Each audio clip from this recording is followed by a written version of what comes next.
Ce podcast est présenté par Le Nordais Canada, une compagnie de soins de la peau 100% québécoise. J'utilise leur crème hydratante anti-âge et éclat jour et nuit depuis plusieurs mois déjà et je n'ai jamais connu une crème aussi puissante. Allez découvrir leurs ingrédients clés uniques provenant de la forêt boréale et leur éthique d'upcycling sur lenordaicanada.com. Leur crème hydratante est actuellement au prix de lancement. Utilisez le code promo JOSÉ pour un 15 % de rabais additionnel. Allô tout le monde, j'espère que vous allez bien. Bienvenue à ce nouvel épisode de Showtime avec Josée Turmel. Et aujourd'hui, une belle entrevue avec Marika Tousignan, qui est une coach d'intimité, éducatrice sexuelle somatique. Qu'est-ce que c'est ça? Ça va être vraiment intéressant de plonger dans l'univers de Marika. Salut Marika! Allô Josée. Un univers sans tabou. Puis ça, je trouve ça le fun parce qu'à chaque fois que je jase avec toi, on parle des vraies affaires, on dit les vrais mots et il n'y a pas de... Tu sais, dans le sens où il y a pas aucune gêne. Puis je pense que c'est important parce que on parle de l'intimité des gens, on parle du corps, on parle de l'âme, on parle de l'être. Et c'est important de se dire les vraies choses parce que Dieu sait que l'humanité en a besoin. Tellement. Tellement. Nous, on s'est connus dans une fin de semaine de tantra de couple parce que avant d'être de faire ce que tu fais aujourd'hui, tu étais dans le monde du tantra, mais c'est un long cheminement parce que depuis longtemps que tu es dans cette recherche-là, d'abord et avant tout. Mais quand on s'est connus dans le monde du tantra, ça faisait déjà longtemps que tu faisais ça, là. Oui, en fait, je me suis intéressée d'abord à la sexualité consciente pour moi, pour avoir une vie personnelle plus riche. Puis ça remonte à mon adolescence et ma jeune vingtaine. Donc, puis à un moment donné, sur mon parcours, j'ai rencontré cet homme-là avec qui j'ai co-animé, co-créé des ateliers pour les couples et les individus célibataires pendant 10 ans. Ça a été un super beau voyage intérieurement. Toi, tu étais d'abord et avant tout... Tu sais, dans ton cheminement professionnel, tu avais été massothérapeute. Oui, c'est ça. Mais cette recherche-là, comme tu disais, de sexualité consciente, on arrive tout à un moment donné à l'adolescence avec un questionnement justement sur la sexualité. Et là, on se fait imprégner puis influencer de tout ce qu'on voit. Bien, à notre époque, il n'y avait pas Internet, là. Aujourd'hui, c'est encore, je te dirais, c'est pire. Dans le sens où c'est pas pire. C'est pas facile de se retrouver dans une sexualité consciente puis groundée. Toi, c'était cette recherche-là parce que tu étais un peu découragée à ton adolescence, là. Oui, c'est ça. En fait, le début de ma recherche a commencé dans mes premières expériences, mes balbutiements d'intimité avec une autre personne. En l'occurrence, c'était des garçons. J'étais tellement déçue. J'avais tellement hâte de faire l'amour. Moi, je bouillais, là. J'étais comme, quand est-ce que ça se passe? Puis quand c'est arrivé, j'ai fait, OK, c'est juste ça. Ouais. Bien ordinaire. Puis moi, j'avais déjà découvert le plaisir par moi-même en solo. Puis je me disais, pourquoi à deux, c'est pas 2 fois plus le fun? C'est pas normal. Il y a quelque chose qui manque là, dans l'équation. Puis bon, pas beaucoup d'éducation sexuelle. Hein? Nous, on a juste appris, fais attention, tombe pas enceinte, puis mets des condoms sur une banane pour te pratiquer. Puis c'est correct, c'est mieux que rien. Ouais. Mais c'est pas tout à fait centré sur le plaisir puis la qualité de présence. Hein? Non. Puis à l'époque, on était chanceux, on n'avait pas la porno pour nous teinter notre vision dans le sens où la porno... Je dis pas que c'est tout mauvais, là. Il y a des gens pour qui ça les libère, ça leur enlève des tabous, justement, d'en regarder puis d'apprendre des choses. Par contre, il y en a une grosse partie qui s'est mise en scène. C'est pas la vraie vie réelle. Non. Puis il n'y a pas d'émotion. C'est juste des sensations physiques brutes, Exactement. très mécaniques. Donc, il manque toute la partie affective, la tendresse, la sensualité, le jeu, la douceur. On ne voit jamais de douceur dans cette mise en scène. Et quand les jeunes apprennent sur leur sexualité avec cette porno-là qui est comme partout maintenant sur Internet, bien, ça commence mal dans le sens où les jeunes ne commencent pas avec le bon bagage. En termes de fond, là. Ce qu'on n'avait pas, nous, à l'époque, oui, il y en avait un peu de porno, mais jamais aussi facilement qu'au bout d'un cellulaire. Il y avait des petites revues, c'était assez inoffensif. Oui, c'est ça. C'était très candide de découvrir la sexualité de façon organique, par le corps, par le vécu intérieur, au lieu de que ce soit un spectacle, que j'essaie de reproduire un schéma qui existe déjà, puis de me conformer à une image. C'est de quoi j'ai envie, comment je me sens. Est-ce que c'est bon, ça, ou c'est trop pour moi? Donc, la découverte, un peu la candeur puis l'innocence qu'on devrait avoir d'explorer tout le corps, bien, c'est pas là quand Et ça a des impacts négatifs. Puis j'imagine que tu le vois dans ta pratique aujourd'hui, dont on va parler dans quelques instants, mais ça a un impact, là. Je parle des jeunes adultes, mais même plus vieux aussi, parce que c'est rendu que même nous, à nos âges, la porno influence et teinte la sexualité de tout le monde, parce qu'il y en a qui se sont pris plus tard, là.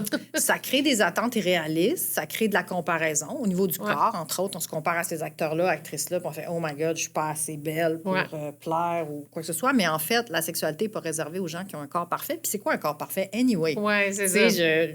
je veux dire, la diversité corporelle, c'est fantastique. Fait que moi, j'ai rencontré, dans la dernière année, un jeune homme qui avait été traumatisé quand il avait 13 ans parce qu'un de ses amis lui a imposé une image porno très hard, très dure. Puis quand il a vu ça, ça l'a dégoûté. Ça lui a fait peur. Ah, Il n'était pas prêt à voir ça. Il n'a pas demandé à voir ça. Puis il était rendu à 25 ans, puis il se débattait encore avec sa peur, sa répulsion envers le sexe à cause de cet ami-là. Fait que c'est vraiment pas à sous-estimer. C'est normal d'avoir une curiosité en tant que jeune de voir des corps nus, mais il faut faire attention à la qualité de ce qu'on écoute parce que ça peut être dévastateur. Puis c'est pas facile comme parent. Tu sais, moi, j'ai un ado de 17 ans. Ouais. C'est pas facile comme parent de gérer ce qu'elle va regarder. Non. Tu sais, j'ai pas la gestion trop sur son sel. Ouais. On va jaser un peu, mais en même temps, elle veut pas vraiment entendre jaser de sexualité avec sa mère. On peut prêcher par l'exemple dans nos discussions puis tout ça, mais il reste qu'il faut se fier à l'intelligence de notre enfant aussi, ce qui n'est pas évident, honnêtement. Là. On est dépourvu un peu. Là. C'est sûr que les ados, c'est une clientèle particulière parce qu'à cet âge-là, il est trop tard pour en parler. Dans le sens où ils sont comme « Maman, je le sais, arc! Ils veulent pas penser à leur mère nue en train de faire l'amour ou leur père, c'est comme « Ouais! » Même s'ils sont nés de ça. C'est paradoxal. Mais c'est d'en parler peut-être avant, du corps, du consentement, du respect, de aussi du... la réciprocité dans les relations humaines. Tu ne dois pas t'imposer à l'autre et tu ne dois pas laisser l'autre t'imposer tout ce qu'il ou elle veut. Tu dois exister. Tu as le droit de dire oui, tu as le droit de dire non. C'est ton corps, etc. Donc, d'y aller avec ce que l'enfant a comme âge, 10 ans, 11 ans, 12 ans, 13 ans, juste avant l'éveil hormonal, idéalement, de laisser traîner des livres sur la sexualité. Il y en a des beaux maintenant pour qu'ils lisent à son heure, le jeune. On ne peut pas leur imposer rien, mais on peut quand même lancer des perches comme, par exemple, sans aller dans les détails, d'expliquer comment est fait le clitoris, tout ça, ça peut être pertinent aussi, mais de dire, tu sais, si tu te ramasses dans l'intimité de quelqu'un, demande à l'autre personne comment elle se sent, vérifie. Est-ce que tu aimes ça, ce qui est en train de se passer? Est-ce que ça te convient? Est-ce que tu aimerais mieux autre chose? Est-ce que tu veux continuer ou arrêter? C'est de la communication. C'est pas... ça prend pas un doctorat en communication. C'est juste du soin de l'autre. Prendre soin de l'autre, prendre soin de soi aussi. Et d'être à l'aise d'en parler, parce que parfois, c'est la gêne qui veut dire « Ah, je veux bien faire, je veux pas avoir l'air ci, je veux pas l'air ça. » Donc, on n'en parle pas, on le fait. Exact. Puis après, on en subit parfois les conséquences. Tu parles de lecture et tout ça. C'est vrai qu'aujourd'hui, il y en a beaucoup plus. Puis même, je te dirais, à l'école, en tout cas au secondaire, ma fille, ils ont des cours quand même sur la sexualité qui semblent intéressants. Mais toi, il y avait eu le rapport Height qui avait été pour toi vraiment un turning point. Là, un allume-feu. Ma mère avait ça dans sa bibliothèque. C'est une étude d'une sociologue américaine qui a envoyé des questionnaires par la poste à l'époque, fin des années 70, début 80, avec plein de questions détaillées sur comment vous vous caressez vous-même, comment vous atteignez l'orgasme, c'est quoi un orgasme dans votre corps, c'est quoi vos pratiques sexuelles, qu'est-ce que vous aimez, avez-vous déjà fait l'amour avec une personne du même sexe. C'était très détaillé, puis les gens ont répondu de façon anonyme par la poste. Okay. Puis ça m'a allumé parce que c'est la vraie vie des vraies personnes, c'est pas la porno, c'est la vraie chose. Puis j'ai vu une diversité humaine qui m'a épatée dans le bon sens d'ouvrir l'horizon de ce qui est possible. Ah, il y a des gens qui font l'amour en 10 minutes, mais il y en a qui prennent 2 heures. Ah, il y en a qui jouissent comme ça, d'autres comme ça. Ah, j'aurais jamais pensé faire ça. OK, c'est intéressant. Fait que ça m'a donné des permissions de moi m'explorer, de me dire, mais moi, qu'est-ce que j'aime? C'est comme si j'ai vu un menu avec plein d'options. Je me suis dit, il n'y a pas juste le missionnaire puis le 69. Youpi! Fait que ça m'a vraiment enlevé un poids sur les épaules, là. Je me suis dit, OK. Puis, est-ce que c'est à partir de là que ton cheminement, parce que, bon, tu étais massothérapeute, tu sais, qu'est-ce qui a fait que tu es allée vers le tantra? Et maintenant, comme éducatrice sexuelle somatique, tu te spécialises dans tout ce qui est en lien avec la sexualité puis le corps? Bien, ce qui m'intéresse le plus dans la sexualité, au-delà du plaisir puis de l'orgasme, qui est fabuleux en soi parce que ça donne beaucoup d'énergie, c'est une force de vie, c'est l'intimité. Moi, ce qui m'intéresse là-dedans, c'est la connexion véritable. Donc, pour ça, il faut être capable d'être vulnérable. Donc là, c'est quand même tout un dossier là, d'être premièrement vulnérable et proche de soi, de mon ressenti, de mes émotions, puis après ça, de connecter avec l'autre, puis d'arrimer ça ensemble, de s'harmoniser ensemble, comme des instruments de musique qui s'accordent ensemble.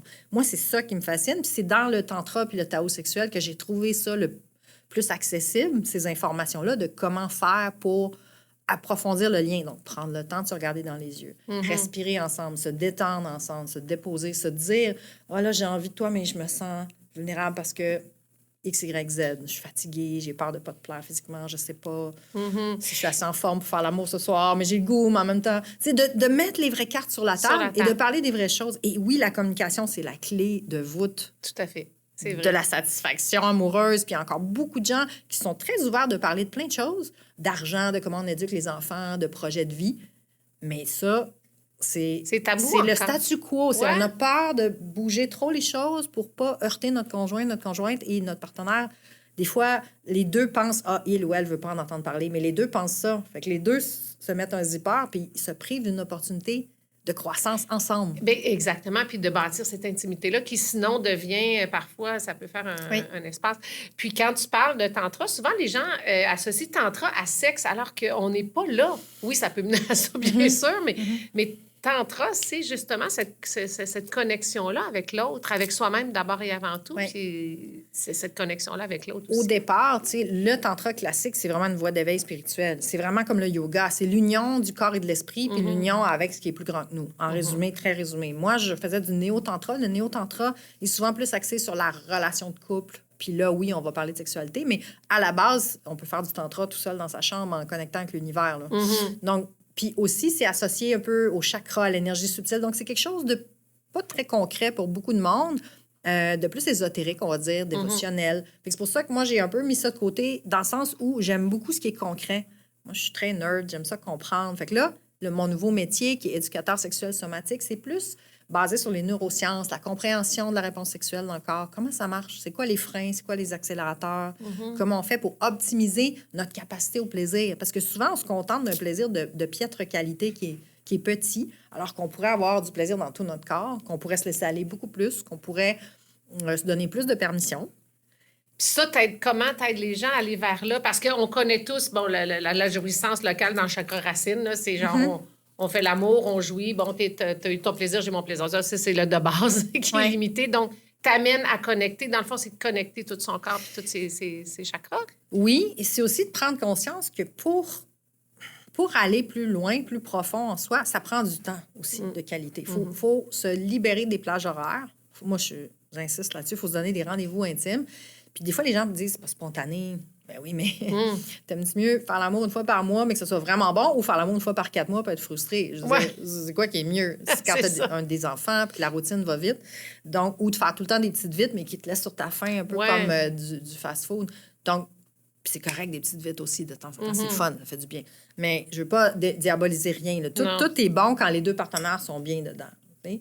Mais, donc, pour aller plus profond, il faut prendre le temps d'être plus vulnérable. Puis ça se fait pas en claquant des doigts, parce qu'on est dans un monde hyper stimulant au niveau mental, au niveau visuel. Fait qu'on n'est pas dans notre corps. Souvent, on est une tête qui flotte au-dessus du sol. Oui, c'est fait vrai. C'est pas à go, on rentre dans la chambre ou dans le salon, puis on est full sexuel, comme Barry White qui chante Sexual Healing. Là, ça prend du temps de décompression. Puis souvent, ça passe par la relaxation. Puis souvent, les couples comprennent pas que s'il y a moins de libido ou un petit peu moins d'élan spontané à cause de la fatigue, ben, la première chose à faire, c'est de prendre soin des surrénales. Là. Mieux dormir, mieux manger, faire de l'exercice, enlever peut-être les excès pour d'abord avoir une santé. À la base, là, un compte en banque rempli de santé. Puis après ça, c'est de rajouter de la relaxation. Parce que souvent, les gens pensent qu'il faut rajouter du stimuli. Ouais. Plus de piquant, des nouvelles positions, des nouveaux jouets, la nouvelle lingerie. Moi, j'aime toutes ces options-là. Je les utilise aussi. Mais à la base, c'est souvent de la détente que ça prend. Ouais. Parce que pour aller dans le plaisir optimal, ça prend les deux systèmes nerveux. Le sympathique, pour bâtir la charge, pour bouger, pour agir, pour faire monter le feu. Puis le parasympathique, qui est la détente, la digestion, le repos. On a besoin de ça, parce que sinon, la réponse sexuelle ne peut pas se passer. La preuve, c'est que des fois, quand on est jeune, on a des expériences, mettons, le fameux one night. Ouais. L'excitation est à son maximum, la personne nous plaît, puis on n'arrive pas à avoir une jouissance parce qu'on est trop tendu. On est tellement excité qu'on est raide comme un bout de bois. Ça marche juste pas. Ouais. Fait qu'on n'est pas des pitons qu'on appuie dessus puis que ça produit un résultat. On est un être humain complexe, multifacette. Il faut se sentir en sécurité. Il faut se sentir apprécié. Il faut sentir que l'autre ne nous jugera pas si on s'abandonne puis on fait des drôles de faces. Puis que ça a l'air niaiseux, mais il y a beaucoup de gens qui se demandent de quoi j'ai de l'air quand je jouis. Est-ce que je suis laid ou laide? Mais il faut aller au-delà de ça. Ben, ça se bâtit souvent avec le temps. Bien, ça se bâtit. Donc, de là, l'importance de quand on décide d'entrer, on vient de connaître quelqu'un, on va partir du one night, on l'oublie, on vient de rencontrer quelqu'un, bien, avant de faire l'amour avec dans 2-3 jours ou 2-3 rencontres, de prendre le temps de dire, je vais connaître cette personne-là, c'est qui je suis, exprimer qui je suis pour voir, puis lui aussi pour voir s'il va me plaire ou je vais lui plaire, puis tout de suite être vrai au lieu de vouloir bien paraître, parce que tôt ou tard, dans 6 mois, il va connaître tous Ouais. tes défauts.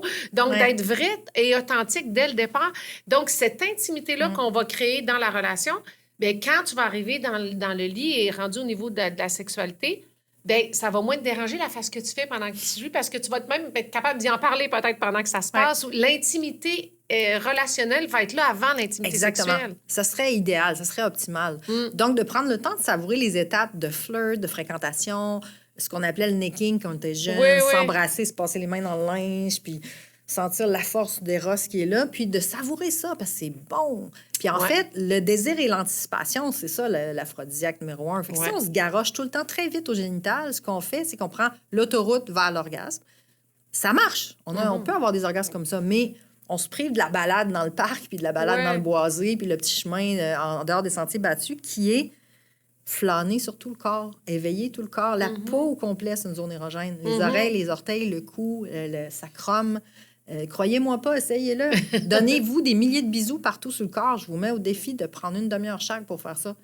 Ça marche. Ça se allume. passe, ça ouvre le cœur. On a l'impression que l'amour remplit toutes nos cellules. Il faut juste prendre le temps. Oui, c'est vrai. De dire à l'autre, voici ce qui m'allume, voici ce qui m'éteint à coup sûr. Et après, il y a plein de choses que je ne sais pas si j'aime ou j'aime pas. On peut explorer ensemble. Exactement. Et tu sais, quand on dit éducation sexuelle somatique, ça veut dire dans le corps. Oui. On a des boules d'énergie, justement, prises dans le corps, des émotions, des blessures. Il y a plein de blessures, hein, puis qui sont... Justement, c'est somatique, c'est dans le corps. Tu as beau peut-être en parler à un psychologue le restant de ta vie. Tant que dans ton corps, c'est pas intégré puis que tu l'as pas transcendé, cette blessure-là ou ce problème-là, puis souvent, c'est relié à la sexualité, souvent. Ouais. J'imagine que tu aides à débloquer ça, toi? Oui, tout à fait, parce que comme tu viens de le nommer un peu par la bande, le trauma vit dans le corps. Le trauma, c'est pas mental, c'est pas intellectuel. Tu auras beau l'analyser. Donc, c'est d'avoir un toucher qui est bienveillant, qui est respectueux, avec un dialogue en même temps que ça se passe pour vraiment nommer puis affirmer ses besoins puis ses limites. Fait que moi, j'aide beaucoup les gens à s'incarner, sortir de leur tête, s'assumer davantage, s'exprimer davantage, utiliser leur voix pour vraiment dire quand tu mets ta main là, ça me détend. Quand tu mets ta main là, ça me crispe. OK, on explore ça. Puis, on y va par étapes. Donc, dans ce que je fais, étant donné que je suis masso depuis 27 ans, quand même, à temps plein, j'utilise encore le massage. Puis ça peut prendre différentes directions. Ça peut prendre différentes couleurs. Okay. Ça peut être vraiment très thérapeutique, de type, en anglais, ça s'appelle genital dearmoring. C'est la libération des cuirasses au niveau du bassin. OK, c'est quoi ça? C'est un massage dans la présence, en utilisant la respiration, pour venir déloger des tensions. Ça se peut qu'on ait des tensions dans le bassin liées à, oui, des abus ou des mauvaises expériences sexuelles, mais ça peut être aussi relié à un stress développemental, par exemple, des parents hyper sévères, que tu marchais toujours les fesses serrées parce que tu n'étais jamais correct. Donc, c'est pas juste des traumas qui sont reliés directement à un abus, mais ça peut être, c'est ça, un climat d'enfance strict ou... Et tu as d'ailleurs un jeune adulte qui est allé te voir, puis c'est avec des manipulations du bassin que tu l'as comme débloqué. Là, oui, c'est ça. On n'a pas du tout touché à son sexe. Pas du tout. On a massé beaucoup les hanches, le bassin, le tour, le ventre, les aines. Les aines, le périnée. Les hommes emmagasinent beaucoup de tensions là. Okay. Puis, ça a amélioré sa sexualité par après. On n'a pas touché son sexe. Mais il y a aussi du somatique, des traumas dans les organes génitaux, dans le yoni, dans l'utérus ou sur le pénis de l'homme aussi. Oui. Est-ce que ça peut aller jusque-là aussi? Oui, dans la formation que j'ai faite pour être éducateur sexuel somatique, qui est une nouvelle profession en émergence, comme on parlait tantôt, il y a un volet massage sexologique qu'on appelle, qui est tout le corps au complet, fait dans la bienveillance, puis surtout guidé par le receveur ou la receveuse. Donc, c'est important que la personne ait son mot à dire. Elle ne peut pas juste être couchée là puis pas parler pendant une heure. Ça ne fonctionne pas comme ça. Il faut vraiment qu'il y ait un dialogue pour qu'il y ait une sécurité. Puis on y va par écoute. C'est-à-dire que mes mains parlent au corps puis ils écoutent le corps. Donc, il y a un massage des organes génitaux qui est lent, qui est dans la révérence, qui est dans l'écoute subtile. Et parfois, il y a des émotions qui remontent. Des fois, c'est vraiment juste physique. Des fois, c'est plus émotif. Des fois, il y en a qui revivent justement un avortement, par exemple, ou un accouchement difficile ou c'est parce que c'est imprégné dans le corps. C'est ça. C'est comme des capsules. C'est comme encapsulé. Fait que, tu sais, je me prétends pas que ça guérit tout en une fois. C'est pas ça. Mais ça aide beaucoup d'avoir un toucher bienveillant au niveau des organes génitaux. Je te donne un exemple. Récemment, j'ai massé une jeune femme. J'ai dit, moi, je commence toujours par faire un câlin à ta vulve en premier. J'ai juste mis mes 2 mains sur sa vulve. Elle a fait, peux-tu rester là, s'il te plaît? Ça fait trop du bien. Je suis restée là 15 minutes sans bouger. Elle n'avait jamais eu ça de sa vie, là. Puis, c'est qui prend le temps de nous masser une grande lèvre, puis l'autre, puis la petite lèvre, puis l'autre, Ouais. la lèvre interne? Pas grand monde qui fait ça. Mais Non. de le faire en dehors de l'excitation, de le faire par respect, de dire, hey, cette partie-là de ton corps, elle est précieuse, elle est sacrée, elle existe. Même chose avec le sexe de l'homme, le pénis, tu sais, d'être massé, érection ou pas, pas de performance, pas de pression. Pas d'attente, de l'amour, rien, de la c'est ça. tendresse, de la présence, on écoute. Qu'est-ce qui veut être nommé? Puis C'est- il y a des gens qui ont difficilement accès à l'orgasme des fois. Puis ça peut être des hommes des fois, c'est pas juste les femmes. Fait que ça peut les aider à se détendre pour aller plus vers le plaisir éventuellement. C'est ça, donc pour avoir après ça une sexualité plus épanouie. Tu fais aussi avec les femmes des ateliers auto-érotisme amoureux. C'est quoi exactement? C'est basé un peu sur l'approche de Betty Dodson, pour ceux qui l'ont peut-être déjà entendu parler d'elle. C'est une femme aux États-Unis qui est décédée maintenant, qui faisait des cercles de femmes pour s'empuissancer parce qu'elle a constaté qu'il y a beaucoup de femmes qui n'aimaient pas leur vulve, qui n'étaient pas à l'aise, qui ne savaient pas trop comment avoir du bon plaisir. Mais elle a fait ça dans les années 80, puis c'est devenu son métier, 90, 2000. Donc, c'est un cercle de femmes qui se réunit pour dépasser les blocages. Puis là, on va vraiment loin d'enlever les tabous parce qu'on est nus toute la fin de semaine. On regarde les vulves une par une, on leur rend hommage, on accueille cette diversité-là humaine. Parce que dans la porno, on voit juste un certain casting de vulves que j'appelle en forme de pêche, avec les lèvres internes plus courtes. Il y a même des femmes qui se font charcuter pour ressembler à ça. Mais c'est fou, pas... hein? C'est peut-être 20 des femmes qui ont de vulves comme ça. Les autres vulves sont tout à fait normales et belles et dignes d'amour et asymétriques, de toutes sortes de couleurs. C'est tout normal, là. Souvent, les femmes pensent qu'ils sont brisées parce qu'ils ont accouché, mais non. Mais non! T'sais, Ouais, puis même si tu as contraire. déchiré puis tu as été recousu, tu n'es pas brisé. C'est la plasticité de la vie, tu sais. Ben oui. Donc, d'apprendre à aimer cette partie-là de notre corps au même titre que notre visage. Pourquoi on serait gêné? L'affaire, c'est que les pénis sont là, sont plus à la vue, sont plus à portée de main, donc ils sont moins mystérieux. Mais les vulves sont fermés C'est quand ils interne. sont à l'état de repos. Mais quand ils sont excités, ils gonflent puis ils s'ouvrent vers l'extérieur. Puis là, c'est beau, tu sais, d'être témoin, de voir ça.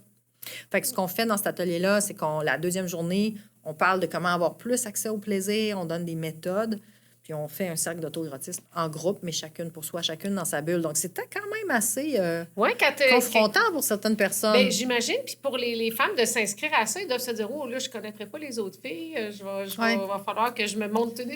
Mais je sais que ton approche est tellement bienveillante. Les femmes finissent par se sentir à l'aise de.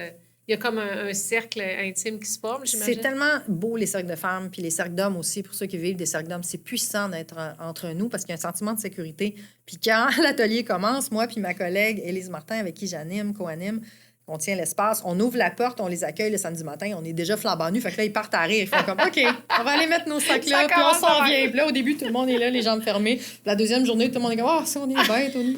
Mais c'est ça. C'est bon. Moi, c'est la chose qui m'a le plus aidé à être bien dans ma peau, Josée, parce que quand j'étais jeune, j'étais complexée, j'ai fait beaucoup d'anorexie, boulimie. C'est d'être nue avec des femmes de tous les âges, puis de faire comme, elle, je la trouve belle, elle aussi, ils sont toutes différentes.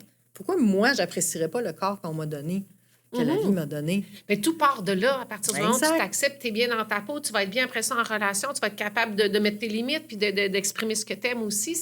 Tout part de là parce que sinon, on reste limité dans des relations qui deviennent des relations sexuelles de base. Presque là, puis- transactionnel, des Ben, fois. exactement.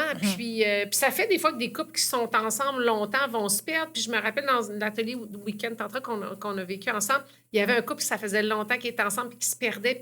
Mais j'ai trouvé ça beau qu'ils prennent le temps de venir ensemble pour se retrouver. Des ateliers de couple, tu vas en faire aussi, peut-être pas toute une fin de semaine, mais... Oui, c'est ça. J'en ai donné beaucoup. Ça m'a comme tiré un peu d'énergie. Mais là, le goût revient de faire des ateliers plus courts. Mettons, une soirée sur la route de consentement, une soirée sur l'amour oral, comment on peut s'améliorer là-dedans, ou d'aller avec les questions des gens et les besoins des gens pour les accompagner, parce que moi, je suis vraiment à l'aise avec pas mal de sujets. Ben, tu parles d'amour oral, je fais une parenthèse, parce Oui. qu'il y a quelqu'un qui me parlait de ça récemment. Exemple, il y a des gars qui aiment vraiment pas ça, faire ça, là. Oui. Puis ça devient comme problématique dans le Ouais. sens... Parce que, ben, il y a plein de raisons, mais comme il y a des filles qui n'aiment pas faire ça Exact. non plus, ces ateliers-là, c'est quoi? C'est qu'est-ce que tu fais? Ben, Qu'est-ce que tu je ne l'ai pas démystifies? encore donné, mais c'est dans mes projets, c'est en préparation. C'est de faire un sac de parole là-dessus puis de dire c'est quoi tes freins, c'est quoi qui OK. te retient, c'est quoi tes craintes, c'est-tu parce que tu te sens maladroit, maladroite ou tu as peur que ça sente pas bon ou tu sais. Ouais. Tu as déjà eu une mauvaise expérience, quelqu'un t'a mis la face là de façon brusque. Ouais. Tu sais, il peut y avoir beaucoup de choses en dessous. Fait que de libérer la parole, premièrement. C'est Puis super après ça, d'expliquer, reviser l'anatomie, d'expliquer certaines choses de base, parce que chaque corps est différent, chaque personne est différente, mais il y a quand même des constantes. Comme le frein est plus sensible chez l'homme que souvent que le reste du pénis, puis la femme, le clitoris. Des fois, il est trop sensible pour être touché directement. Des fois, il faut y aller à côté ou par-dessus le capuchon. Mais il y a plein de techniques après. Mais les techniques, c'est pas le plus important. L'important, c'est de se donner des permissions puis de s'amuser puis de communiquer. Parce que les couples qui réussissent à passer à travers le temps, c'est les couples qui sont amis puis qui communiquent puis qui priorisent la sexualité. Pas qui traitent ça comme la dernière chose sur la liste. Non, après exactement. sortir le recyclage.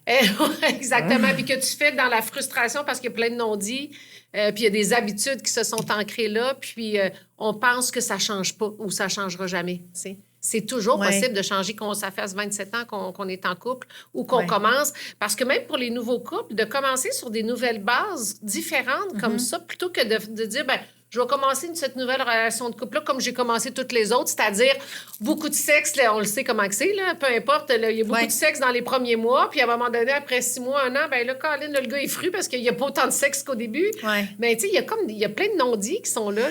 Il y a beaucoup de non-dits, c'est un bon mot, effectivement. Puis on peut, si on est intentionnel, on peut cultiver le plaisir, même s'il y a moins de désir. Tu sais, des fois, ce qui est connu est moins excitant. Si tu manges des sushis tous les soirs, à un moment donné, c'est plus comme « Waouh, des sushis! » parce que tu en manges tous les soirs. Fait que même la plus belle personne au monde, à un moment donné, tu l'as vu tout nu des milliers de fois, il est moins stimulant visuellement, la personne, même si tu la trouves très belle. Fait qu'il faut aller dans d'autres choses. Il faut aller dans la qualité de présence, parce que le désir spontané, c'est une chose, mais il y a le désir en réaction à un toucher agréable, qui est une autre affaire. Puis ça, les femmes sont très sensibles à ça. Des petites caresses dans les cheveux, des bisous dans le cou, des étreintes chaleureuses, des mots d'amour, des compliments, ça allume quelque chose.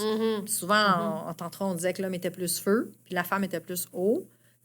Des fois, c'est l'inverse. Des fois, c'est la femme qui est plus feu, mais des fois, il y a un des deux partenaires qui s'étinvite, mais qui s'allume vite, mais qui s'étinvite, pardon. Puis l'autre qui prend plus de temps, mais un coup, allumé, reste chaud longtemps. Donc, il faut essayer de s'harmoniser dans les rythmes. C'est comme quand on conduit une voiture manuelle. On passe pas de la première vitesse à la 5e. Direct, on va casser notre transmission. Pourquoi on essaie de faire ça dans la sexualité? Vite, il faut jouir vite.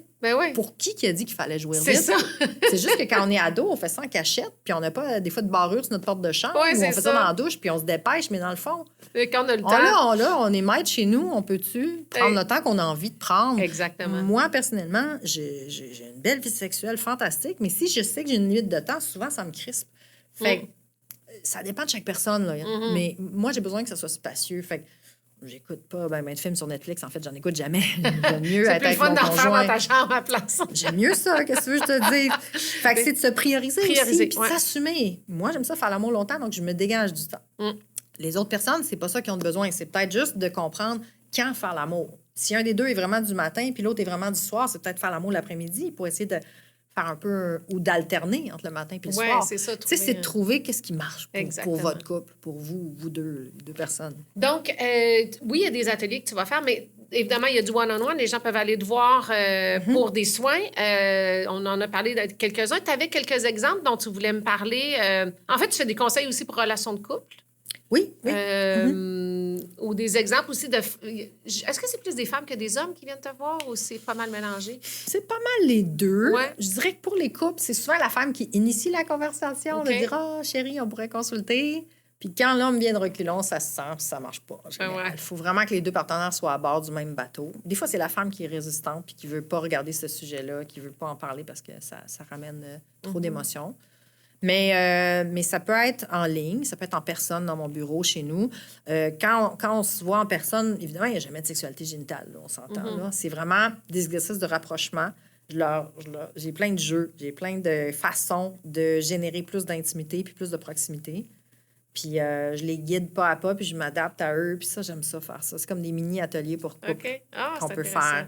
Ça, c'est une chose. Sinon, il y a aussi des coachings d'auto-érotisme privés où est-ce que encore là, ça se fait en ligne. On parle des habitudes de la personne. Comment habituellement elle se masturbe, il ou elle. Puis qu'est-ce qu'il aimerait explorer d'autre. Puis là, j'amène des propositions. Je dis, tu pourrais te faire un petit rituel. Tu pourrais y aller comme ça, comme ça, comme ça. Tu pourrais mettre ça sacré comme une date avec toi-même. Puis là, je leur donne des propositions pour changer leur vision de la chose. Au lieu que ce soit juste une gestion de stress, comme un peu vite fait, juste comme pour mieux dormir, comme un petit shooter, comme disaient une de mes amies, que ça devienne, je prends soin de moi, je m'aime, je me fais un rituel de bien-être et j'explore d'autres choses.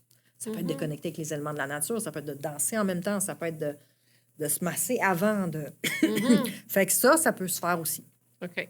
Puis en présentiel aussi, là, c'est des soins plus sous forme de massage, comme tu disais, qui est... Exact. Je fais encore beaucoup de massages. Puis le massage peut prendre une direction ou une autre selon les besoins. Okay. Parce que, voyons, pardon, pour les femmes, notamment, j'ai beaucoup dans ma clientèle femme, entre 40 et 60, il y a souvent un passage où la fatigue prend le dessus sur la libido, mais c'est pas une condamnation pour le reste de votre vie. Là. Ou la ménopause aussi, là. La ménopause. Mm-hmm. Mais il y a moyen de réallumer un peu cette flamme-là par soi-même, avec soi-même, ensuite d'essayer d'amener ça dans le couple. Oui, tout à fait. Parce que ça peut être la plus belle partie de votre vie sexuelle après la ménopause. Pour certaines femmes, c'est le cas. Oui. Ils n'ont plus peur d'être enceintes, ils se connaissent bien, ils ont plus de temps pour s'accorder à faire l'amour et sont plus assumés dans leur corps. C'est comme, on s'en fout du petit bourrelet puis de la petite... Tout à fait. Plus à l'aise de dire ce qu'elles veulent ou veulent pas aussi. Exact. Tu as des projets de conférences aussi, parce qu'il y a beaucoup d'éducation à faire, autant chez les jeunes que chez les adultes aussi, mais des conférences grand public, c'est quelque chose que si tu as le temps à un moment donné, tu vas peut-être faire. Oui, j'aimerais ça. J'ai pensé à ça cette semaine, que dans le fond, la communication, c'est quelque chose que j'aime et... je me suis souvent fait dire que j'avais le tour de rendre le sujet léger, agréable, dynamique et justement sans complexe, décomplexé, normaliser la parole sur la sexualité, parce que c'est notre droit de naissance d'être épanoui là-dedans puis d'être satisfait là-dedans. Puis quand on l'est, en tout cas, moi, je vais parler pour moi, quand je suis nourrie là-dedans, je deviens une bombe d'énergie. Là. J'ai le goût d'aider tout le monde, j'ai le goût d'aimer tout le monde, j'ai le goût d'écrire des poèmes, puis de danser. C'est pas rien, là. C'est bon pour la santé, c'est bon pour la santé émotionnelle. Donc, c'est pas banal, c'est pas juste... quelque chose pour mieux dormir le soir. Non, l'énergie sexuelle, c'est notre énergie la plus puissante, créatrice aussi. C'est ça. C'est sacré. C'est sacré, mais sacré. Ça peut créer des enfants, des êtres humains, mais ça peut créer un projet social, un projet artistique. Ça peut soutenir tout ce qu'on veut faire dans la vie. Donc, c'est pas rien. Fait que moi, je pense que plus on va en parler, mieux c'est. Puis, oui, éventuellement, des conférences... Podcast, peut-être? Il me semble que je te verrais faire des petits sujets podcast. J'y ai déjà pensé. Là, c'est le temps qui te manque. Ça va te prendre un double. C'est ça, il faut que je me clone. Ça prend une deuxième Marika. Hey, c'est super intéressant, Marika. Merci beaucoup. Pour les gens qui veulent te contacter, il y a marikatousignan@gmail.com, mais aussi ta page Facebook qu'on va mettre dans la description du podcast pour pouvoir en savoir plus sur l'univers de Marika. Merci beaucoup de ton partage, c'est gentil. Merci de m'avoir accueilli. Merci tout le monde d'avoir été là. Je vous invite à partager, liker également la chaîne YouTube et aussi les différentes plateformes de podcast. Et partager parce que, assurément, que ça va intéresser les gens autour de vous. Quand on parle de sexualité, on s'entend que ça concerne tout le monde. Et assurément que ça pourra aider quelqu'un autour de vous aussi. Merci d'avoir été là. À une prochaine. Ce podcast est présenté par Le Nordais Canada, une compagnie de soins de la peau 100% québécoise. J'utilise leur crème hydratante anti-âge et éclat jour et nuit depuis plusieurs mois déjà et je n'ai jamais connu une crème aussi puissante. Allez découvrir leurs ingrédients clés uniques provenant de la forêt boréale et leur éthique d'upcycling sur lenordaicanada.com. Leur crème hydratante est actuellement au prix de lancement. Utilisez le code promo JOSÉ pour un 15% de rabais additionnel.